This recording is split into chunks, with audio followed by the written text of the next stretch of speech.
தான் அந்த பரமகிரதம் கிடைக்கும். நான் வீட்டுல இருந்தே நான் டிவியில பார்த்துட்டேங்க வைகுண்ட ஏகாதசி, எனக்கு எல்லாமே கிடைக்குமா? இந்த உடம்பை வருத்த வேண்டுமா?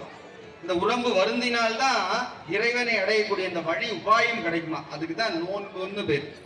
இந்த மார்கழி 30 நோன்பு அதுக்கு தான் இருக்கு சொல்றா. இன்னைக்கு என்ன சிறப்புன்னா வைகுண்ட ஏகாதசி. இன்னைக்கு ஃபுல்லாவே உபவாசம் இருக்கணும்னு சொல்லுவாங்க.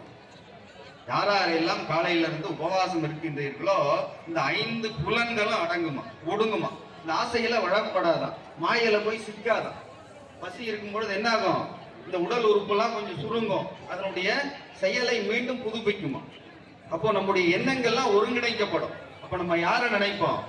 சிவனை நினைப்போம். நம்ம பெருமாளை, சிவபெருமானை விட எம்பெருமான் வேணுகோபால பார்த்தசாரதை என்ன பண்ணுவோம்? நினைச்சுக்கிட்டே இருப்பான். அந்த சிந்தனை எப்போ வரும்னா நோன்பு இருக்க சொல்லதான் அந்த வாய்ப்பு நமக்கு கிடைக்கும். அதுதான் வைகாசி சிறப்பு. இந்த நிகழ்வு எப்படி கிடைத்ததுன்னா, ஐயா ஏற்கனவே சொல்லியிருக்காரு இந்த வரலாறு, இருந்தாலும் லைட்டா நான் சொல்லிடுறேன்.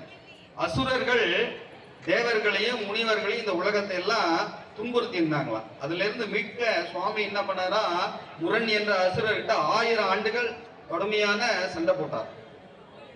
சுவாமி தவம் இருந்தா நமக்கு வரம் கொடுப்பாரு. பேரு சுவாமிக்கு வரதன்னு பேரு. நம்ம கேட்கறதெல்லாம் கொடுக்கறதுனால சுவாமிக்கு என்ன பேருது? வரதன் அப்படின்னு பேரு. அது மாதிரி நம்ம தவம் இருந்தன் காரணமா அசுரர்களுக்கு நிறைய வரங்களை கொடுத்துறாராம். நம்ம கூட நிறைய பிறவியில நல்லது செஞ்சு வரம் பெற்றிருப்போம், நல்ல சந்தோஷமா நமக்கு வாழ்க்கை கொடுத்துருப்பாரு. ஆனா இந்த பிறவியில அதை மறந்துடும். அது மாதிரி அந்த அசுரன் இறைவனே மறந்து போர் செஞ்சான்.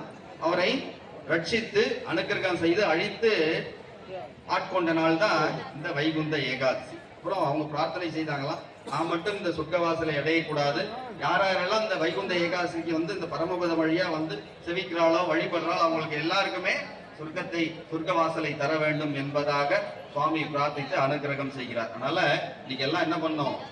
முழுவதும் இறைவனுடைய திருநாமத்தையே சிந்திக்க வேண்டும். அவனுடைய பெயரை சொல்லிக் கொண்டு முக்கியமான திருநாமங்கள் 12. நம்ம பீஷ்மர் என்ன சொல்றாரு, யுதிஷ்டர் கிட்ட 1000 திருநாமங்களை சொல்றாரு. பெருமாளுக்கு ரொம்ப விசேஷமானது என்ன? 1000 திருநாமங்கள்.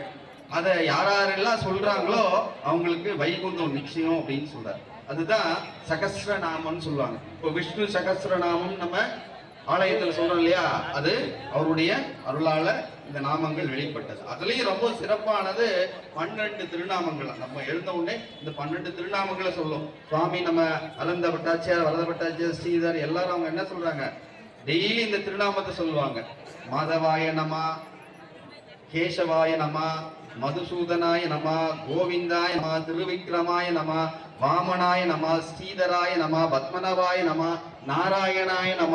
இதுல எது நமக்கு பிடித்ததோ அந்த நாமத்தை சொல்லிக்கிட்டே இருக்கணும். அப்படி சொல்லிக்கிட்டே இருந்தோம்னா துன்பம் நம்மை அணுகாதாம். இறைவனுடைய திருவள் இருந்து இந்த துன்பத்திலிருந்து நம்ம கவசமா காக்குமா. அத்தகைய நாள் தான் என்ன? வைகுண்ட ஏகாதசி. இன்னைக்கு உபவாசம் இருந்து இன்னைக்கு 11ஆம் நாள் இதை ஏகாதசின்னு சொல்லுவாங்க. அடுத்த நாள் துவாதசின்னு சொல்லுவாங்க. 12ஆம் நாள 10வது நாள வந்து தசமி. 3 நாளும் விரதம் கடைபிடிப்பாங்க. 10வது நாள் தசமி, 11வது நாள் ஏகாதசி, 12வது நாள் துவாதசி. இந்த ஏகாதசியில் விரதம் இருந்து துவாதசியில் விரதத்தை முடிக்க வேண்டும். அப்படி இருந்தா முடிக்கும் பொழுது அகத்திக்கீரை, நெல்லிக்காய், சுண்டைக்காய் அப்படின்னு சொல்லக்கூடிய 16 வகையான பட்சணங்களை சுவாமிக்கு நைவேதனம் செய்து நாம் எல்லாம் அடியாருக்கு கொடுத்து நாம் உண்டால் அதனுடைய பலன் நிச்சயம் கிடைக்கும் என்பதாக இந்த வைகுண்ட ஏகாதசி திருவிழா வரலாறு நமக்கெல்லாம் உணர்த்துகின்றது. நம்ம எல்லாம் சுவாமி நமக்கு இந்த மனித பிறவியை கொடுத்திருக்காரு. தினமும் நீங்கெல்லாம் ஆலயம் வந்து இறைவனை வழிபாடு செய்து அவனுடைய திருவிரலை நாம் எல்லாம் பெற வேண்டும். இவ்வளவு நிகழ்ச்சியெல்லாம் அருமையா இந்த அடியார்கள்லாம் ஏற்பாடு செய்திருக்காங்க. நம்மளாம் இதை அனுபவிக்க வேண்டும்.